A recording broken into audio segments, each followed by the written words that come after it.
ప్రస్తుతం నేను Gandhamguda dream homes అనే ఒక చిన్న కమ్యూనిటీ దగ్గరికి వచ్చాను. ఈ కమ్యూనిటీలో ఉన్న వాళ్ళంతా చూస్తున్నారు కదా, ఇట్లా పెద్దవాళ్ళు ఒక సైడు, చిన్నపిల్లల మధ్యలో పేరెంట్స్ అంతా ఒక సైడు.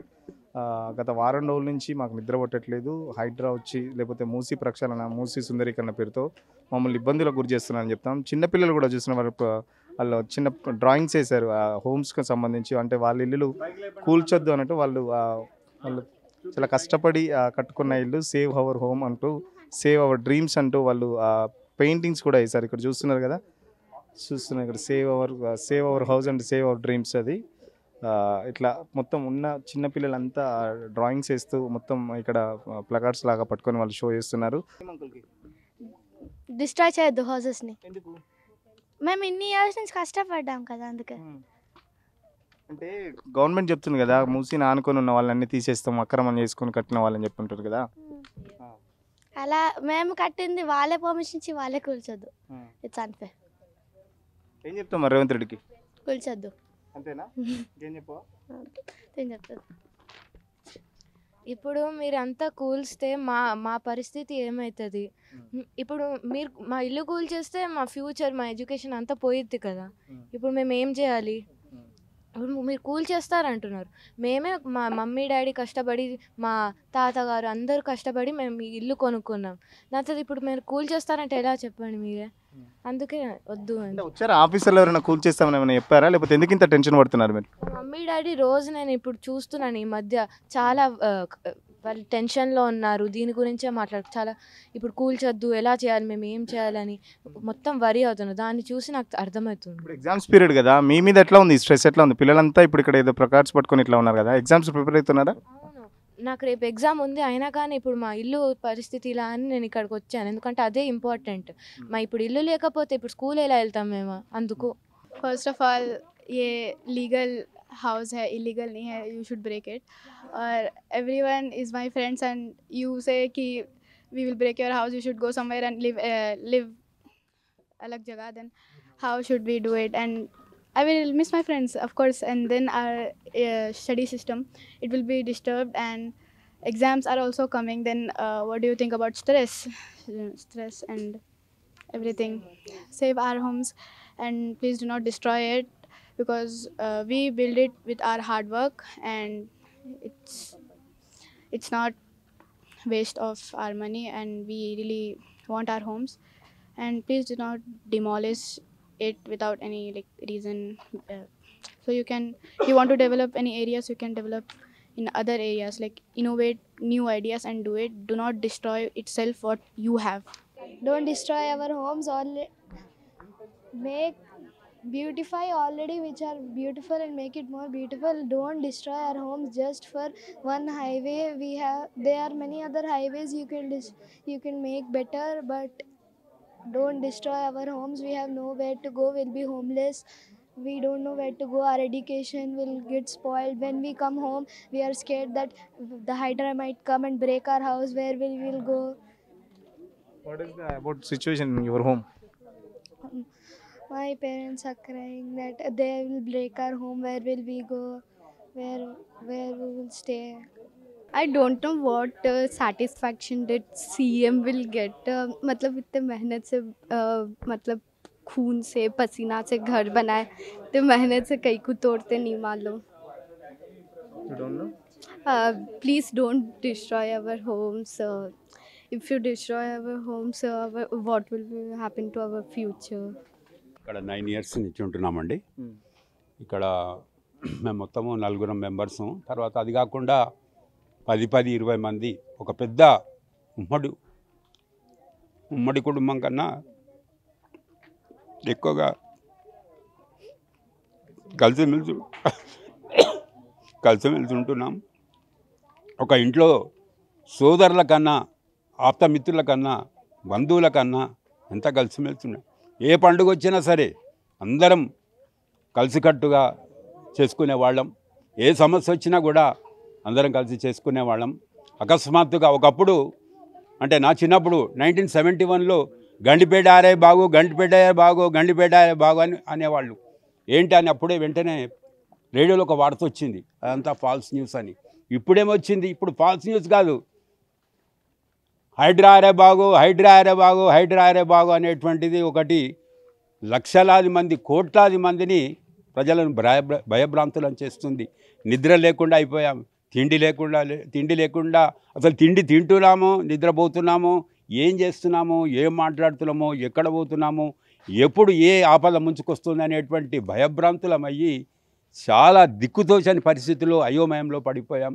ఉంటావను నా కొడుకు ఇంట్లోనే ఉంటా సార్. నేను నాకు ఒక బిడ్డ, ఒక కొడుకు, ముగ్గురు పిల్లలు, మణమరాన్లు ఇద్దరు. ఈయన్నే ఉంటాం. 12 ఏళ్ళు 10 ఏళ్ళ సంది ఇక్కడనే ఉన్నాం. ఇల్లు కొనుక్కున్నాం. ఇంత లోన్ పెట్టి ఇల్లు కొనుక్కున్నాం. మాకేమి ఆస్తులు ఇట్లా ఏం లేవు, ఊళ్ళు జాగాలు భూములు లేవు సార్. మాకు కష్టపడే కొనుక్కున్నాం మేము. అన్ని పైసా కూడా పెట్టి అన్ని కాగితాలు ఉన్నాయి, ఇంటి కాగితాలు ఉన్నాయి, టెక్సీ ఉన్నాయి, నల్ల బిల్లు అన్నీ ఉన్నాయి సార్. ఏమి లేనట్టు లేదు. కానీ మేము ఎక్కడ పోవాలి ఇప్పుడు? ఈ నెల కొడితే ఇల్లు కూర్చుతే మేము ఎక్కడ పోవాలి, ఎక్కడ ఉండాలి? మా పిల్లలందరూ తీసుకొని ఏడుకోదు మేము. ఇది న్యాయమేనా సార్? ఆయనను కోరి తెచ్చుకున్నందుకు ఇది న్యాయమేనా చెప్పండి మీరే. ఇది న్యాయంతోనే చేస్తున్నాడా ఈ పనులన్నీ ఆయన? అవన్నీ న్యాయంతోనే చేస్తుండా? ఏదో ఆయన దించినామో నిన్ను కోరుకున్నాం, తెచ్చినామేమో కూకుండా పెట్టినాం. నువ్వు న్యాయం చేస్తున్నావా ఎవరికన్నా? ఏది చేస్తలేవు. నీదే ఏందో ఇల్లు కూర్చుడు అంటున్నావు. ఆఖరి ఇల్లు ఎందుకు కూడుస్తున్నావు, ఏం చేస్తున్నావు నీకే అర్థమైతే లేదు. ఒక్క మాట మాట్లాడతలేవు నువ్వు. మధ్యలున్నోళ్ళే మాట్లాడుతున్నావు, మధ్యలున్నోళ్ళే చేస్తున్నారు. ఆఖరి మేము మూసి వంగినప్పుడు ఇటు నీళ్ళు వచ్చినాయమ్మా? ఒక్క సుక్క నీళ్ళు రావు బిడ్డ. గండిపాటి చేరు అవి ఎన్ని కాణాలు ఉన్నాయి అన్ని ఇడిచినా కూడా ఒక్క సుక్క నీళ్ళు మా గోడకు కూడా టచ్ కావు. ఒక్క సుక్క నీళ్ళు రావు. చక్కగా పోతాయి. మళ్ళీ అస్సలు నీళ్ళే రావు. మాకు నీళ్ళు వస్తావన్న బాధ లేదు మాకు. కానీ ఈయన ఎందుకు ఇట్లా చేస్తుండో అర్థమైతే లేదు మాకైతే. మేము ఎక్కడ పోవాలి? మా పిల్లల్ని తీసుకొని ఇంతమంది ఇంట్లో ఉన్నాం, ఇంత కుటుంబంలో ఉన్నాం, పైసా లేకుండా కూడబెట్టి చేసి సంపాదించిన వాళ్ళం ఉన్నాం బిడ్డ. బాగా కష్టపడి కొన్నాం మేము. ఏమి ఉట్టిగా వచ్చింది కాదు ఇల్లు ముంగిలి. ఇప్పుడు వచ్చి కూలి చేస్తానంటే మళ్ళా కడతామా మేము? కడతామా చెప్పండి మీరు? మళ్ళీ కట్టుకుంటామా మేము? మన జనరేషన్ కోసం. బట్ అట్ వాట్ కాదు సార్? మా భవిష్యత్తు, మా కళలు అన్నీ కొనగొట్టి ఇంకెవరో కళల్ని మంచిగా చేయడానికి మా కళల్ని కూడా స్పాయిల్ చేసుకోవడం మాకు ఎంతవరకు ఇది చెప్పండి. మాకు ఎంత భయం వేస్తుంది తెలుసా? రోజు ఇదే. మీరు ఇప్పుడు చూస్తున్నారు కదా, మా కాలనీ ఇంటర్వ్యూ తీశారు. ప్రతిరోజు ఇదే సార్, ప్రతిరోజు. ఏమో మేము మా లాంటి వాళ్ళం కొద్దిగా స్ట్రెంత్ తెచ్చుకుని వాళ్ళకి ఎనర్జీ ఇస్తున్నాం. మేము ఏం కాదు, మేము పోరాడుతున్నాం, వెయిట్ చేయండి అని చెప్పి. కానీ మాకు కూడా ఎంతవరకు శక్తి ఉంటుంది చెప్పండి సార్?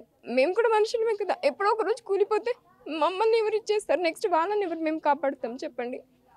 ప్లీజ్ అర్థం చేసుకోండి మా ఫీలింగ్స్ని, మా బాధను అర్థం చేసుకోండి. డెవలప్మెంట్కి అగేన్స్ట్ కాదు, చెయ్యండి. బట్ ఎవరిని ఏది డిస్టర్బ్ చేయకుండా మంచిగా చేయండి. అదొక్కటే మా రిక్వెస్ట్. మా ఇల్లు మేము పోగొట్టుకోవడానికి అస్సలు ఇష్టం. చూడండి సార్, కాలనీ చూడండి సార్, ఇంతమంది మేము ఫ్రెండ్స్ సార్ కలిసి ఉంటున్నాము. 20 హౌసెస్ ఉంటాయి ఇక్కడ. మేము క్లీన్ అండ్ గ్రీన్ అండి. ప్రతిదీ మంచిగా పిల్లలకు కూడా మంచి మాటలు నేర్పిస్తుంటాం. సొసైటీకి ఉపయోగపడేలాగా పిల్లలకి మంచి మాటలు నేర్పిస్తుంటాం. ఇప్పుడు వచ్చేసి ఇల్లులు కూల్ చేస్తాము, అది చేస్తామంటే ఎలా ఉంటుంది సార్? పిల్లలకి ఎగ్జామ్ జరుగుతున్నాయి, వాళ్ళకు కూడా అర్థం అవుతుంది. వాళ్ళంతకు వాళ్ళు బాధపడుతున్నారు, చదవలేకపోతున్నారు. మా పాప అయితే ఏడ్చిద్దమ్మా, తాత ఏడుస్తున్నారు, నువ్వు ఏడ్చొద్దు, ఏం చెప్పాలి? మా మావయ్య గారు కూడా అయితే అసలు బయటికి కూడా రానంటున్నారు. ఏం చేయాలమ్మా? ఇంత కష్టపడి అన్ని పెట్టినాం, మీరు అందరూ పైకి పడాలని ఆలోచిస్తే ప్రభుత్వం ఇలా చేస్తే ఏం చేయాలి అని అంటున్నారు. సార్ మేము అందరినీ రిక్వెస్ట్ చేస్తున్నాం, ప్రతి ఒక్క పార్టీని కానీ అందరూ మాకు వచ్చి హెల్ప్ చేయండి. ఇలాంటి కామన్ పీపుల్ వాళ్ళకి, మిడిల్ క్లాస్ వాళ్ళకి వాళ్ళ ఇల్లుని కూర్చొని సార్ భరోసా ఇవ్వండి. మాకు ఏదో ఒకటి పోదని భరోసా. తెలంగాణ భవన్కి వెళ్ళారు కదా, ఈరోజు హరీష్ రావు కూడా ఇక్కడికి వచ్చారు. ఏమని భరోసా ఇచ్చారు? మేము కలిసారా? మమ్మల్ని కలిసారండి. వాళ్ళు కూడా చెప్తున్నారు వాళ్ళ లీగల్ హ్యాండ్ని కలిసండి, పోరాడదామని చెప్పారు. మాకు ఇంకా ఏంటంటే మాకు భరోసా కావాలి. మీరు అక్కడి నుంచి మెయిన్ సీఎం గారి దగ్గర నుంచి రావాలి కదండి మీ దగ్గర. అయితే చాలా ప్రతిష్టాత్మకంగా ఉన్నారు. మూసీ సుందరీకరణ జరపాల్సిందని చెప్తున్నారు. ఇది జరిపితే హైదరాబాద్కి ఇంకా చాలా పెట్టుబడులు వస్తాయి, ఇంకా హైదరాబాద్ చాలా హ్యాపెనింగ్ సిటీ అని చెప్పి ఆఫీసర్ చెప్తున్నారు. సార్ ఎవరి కోసం అండి? ఎవరి కోసం మీరు డెవలప్మెంట్ చేస్తున్నారు? చిన్న పిల్లల గురించి, చిన్న తరగతి వాళ్ళ నుంచి ఈ కామన్ వాళ్ళ గురించి ఆలోచించాలి కదండి. వేరేది ఏదో వస్తుంది అంటే మేమేం చేయాలి? మరి మీ మనుషులు కామా? మీ డెవలప్మెంట్ మా గురించి అండి, మా గురించి ఉండాలి. మా ప్రగతికి జరగాలని ఉండాలి. కానీ మా జీవితాలు మీరు పొరగొట్టేసి ఎవరి కోసం ప్రగతి చేస్తున్నారు? ఆ ప్రగతి మాకు వద్దండి. మా భవిష్యత్తులో మా పిల్లలకు కూడా అలాంటి ప్రగతి వద్దండి నేను అంటున్నాను. వాళ్ళని డెవలప్ చేయండి, ఇప్పుడు కామన్ పీపుల్ని డెవలప్ చేయండి. మేము ప్రత్యేకంగా అందరినీ రిక్వెస్ట్ చేస్తాం, మమ్మల్ని చూడండి, మమ్మల్ని ఆదుకోండి, మా ఇల్లుని కూల్చొద్దు, మా ఇల్లులు మాకు కావాలి. ఎట్లా ఉంది మేడం సిచ్యువేషన్ ఇంట్లో? ఎట్లా ఉంది? పిల్లవాళ్ళు పెద్దవాళ్ళు ఎట్లా ఉన్నారు? పెద్దవాళ్ళు అందరం ఏడుస్తున్నాం సార్. ఎందుకంటే ఎంతో కష్టంగా లోన్లు తీసుకొని ఇల్లులు కట్టుకున్నాం మేము. హెల్త్ బాగాలేదు పెద్దోళ్ళకి. పిల్లలు స్టడీస్ మీద స్కూల్కి వెళ్తూ పిల్లలు ఏమంటున్నారంటే, మమ్మీ మేము వచ్చేసరికి ఇల్లు ఉండిద్దా, లేకపోతే మా బుక్స్ మా బట్టలన్నీ ఒక బ్యాగ్లో వేసుకొని పెట్టండి అంటుంది. ఏం చెప్తాం సార్ పిల్లలకి మేము? జస్ట్ మేము ఏమన్నట్లా మాకు భరోసా ఇవ్వండి, మా ఇల్లులు పోవని. ఇల్లు ఎందుకు కట్టుకున్నాం సార్? రేపు చచ్చిపోతే రోడ్డు మీద పడకూడదని. బతుకున్నప్పుడే రోడ్డు మీద వేస్తుంటే మేము ఎక్కడికి వెళ్ళిపోవాలి? మీరు చెప్పండి సార్. మాకేం వద్దు భరోసా. అమ్మ మీ ఇల్లు పోదు, మీది డేంజర్ జోన్లో లేదు, అదొక్కటి చెప్పండి చాలు. రోజు దినదిన గండంగా బతుకుతున్నాం సార్. ఆఫీసర్స్ ఎవరైనా రావడం కానీ ఎట్లా జరిగిందా? ఎందుకు ఇంత టెన్షన్ పడుతున్నారు మీరు? సర్వేలో ఏం చెప్పారు? సర్వే వచ్చిన తర్వాత ఇంతవరకు మీ ఇల్లు పోతాయని చెప్పి వెళ్ళిపోయారు. ఎక్కడ వరకు?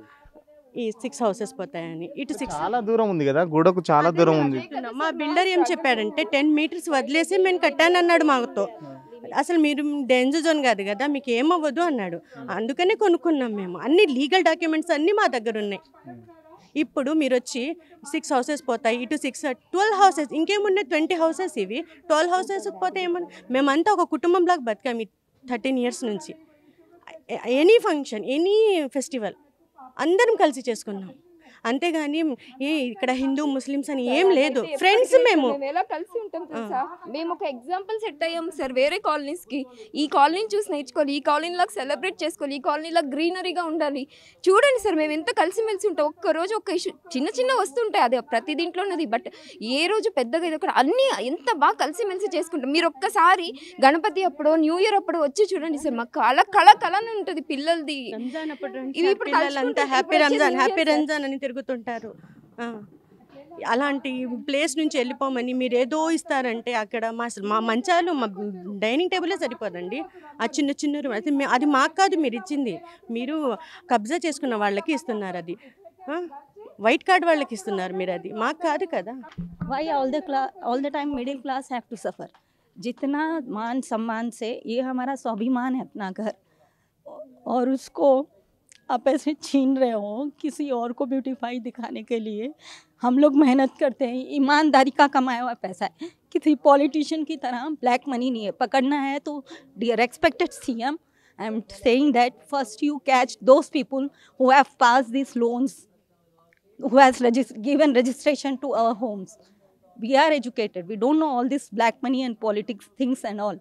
How can he has given this registrations and all? Still he is doing these things. Once I saw one video, so before 1 week only he got registration. So he has planned these things. Beautification for whom? Beautification for business people. He's beautified, people will come and he'll get tenders for these eateries and all. What then? When we will go? Beautification for middle class? On the cost of middle class lives they are doing beautification. Without disturbing peaceful loving people, you can do beautification. ఎట్లా ఉంది మరి? కనీసం festival చేసుకుంటారా లేదా? తెలంగాణలో బతుకమ్మకున్న ప్రాముఖ్యత మనందరూ తెలిసిందే. చాలా పెద్ద పండగ, ఆడపడుచుల పండగ. కానీ మాకు ఈ కన్నీటి నార్దాలు మిగిలినాయి. అసలు పండగ చేసుకుని ఎలా చేసుకోవాలి, ఏ టైంలో వచ్చి వాళ్ళు మార్కింగ్ చేస్తారో కూలగొడతారనే టెన్షన్లో అసలు పండగకి అమ్మ వాళ్ళ ఇంట్లో కూడా వెళ్ళే పరిస్థితి లేదు. భయంగా గడిచిపోతుంది. ఈ కాలనీలో మేము అంతా కలిసి మంచిగా చేసుకుంటాం. బతుకమ్మ అనేది, దసరా అనేది పెద్ద పండుగ. మా దసరా మొత్తం ఈ ఏడుపులతోటి టెన్షన్లతోటే గడిచిపోతుంది. మాకు పండుగ ఎక్కడుంది? 3 నెలల నుంచి ఇదే టెన్షన్, 3 నెలల నుంచి ఇదే బాధ. నిద్ర ఉండదు, తిండి ఉండదు, పిల్లల్ని పట్టించుకునే పరిస్థితి లేదు. మామూలుగా ఇక్కడ వెళ్ళాలన్నా లాక్ వేసుకొని వెళ్ళాలంటే అమ్మ వచ్చేస్తున్నారు. పక్క కాలనీలో మార్క్ పెట్టినట్ట మన కాలనీకి ఏంటో, మన ఇల్లు ఏంటో, మన పరిస్థితి ఏంటో ఇదే భయంతో బతుకుతుంటే దసరా అనేది మర్చిపోయినాం. అయ్యో అదొక పండుగ ఉందా అన్న సిచ్యువేషన్కి తీసుకొచ్చిండ్రు మమ్మల్ని ఇప్పుడు. ప్రతిరోజు టెన్షన్తోనే బతుకుతున్నాం. పిల్లలు పెద్దోళ్ళు ఇంట్లో అంతా అసలు అన్నం తినే పరిస్థితి లేదు. చిన్న పిల్లలు ఉన్నారు, వాళ్ళ ఎగ్జామ్స్ కూడా ప్రిపేర్ అయ్యే పరిస్థితి లేదు. పిల్లలు కూడా ఊకే అడుగుతున్నారు, అమ్మ నేను స్కూల్ వచ్చేసరికి ఇల్లు ఉంటుందా ఉండదా అని చెప్పేసి అట్లా క్వశ్చన్ చేస్తుంటే మా పరిస్థితి ఎలా ఉందని అంటున్నారు. కనీసం దసరా లేకపోతే తెలంగాణకు సంబంధించి బతుకమ్మ కానీ దసరా చాలా పెద్ద పండుగ, కనీసం అది కూడా చేసుకునేటట్లేదు. ఎందుకంటే దసరాకు కానీ ఏదైనా ఊరికి వెళ్తే వాళ్ళు ఎప్పుడు వచ్చి ఇల్లు కొలగొడతారన్న టెన్షన్స్తో కనీసం ఊరికెళ్ళి సెలబ్రేట్ చేసుకునే పరిస్థితి కూడా లేదు. ఇప్పటికైనా రేవంత్ రెడ్డి కొంచెం ఇది ఆలోచించి మమ్మల్ని మూసీ సుందరీకరణ పేరుతో మా ఇల్లులు కూల్చొద్దంటూ, మా బతుకులు ఆగం చేసి మమ్మల్ని రోడ్డు మీద వేయొద్దంటూ ఇక్కడ డ్రీమ్ హోమ్ సంబంధించి కమ్యూనిటీ వాళ్ళు చెప్తున్నారు. కెమెరా పర్సన్ రాజుతో సురేష్, సిగ్నల్ టీవీ, హైదరాబాద్.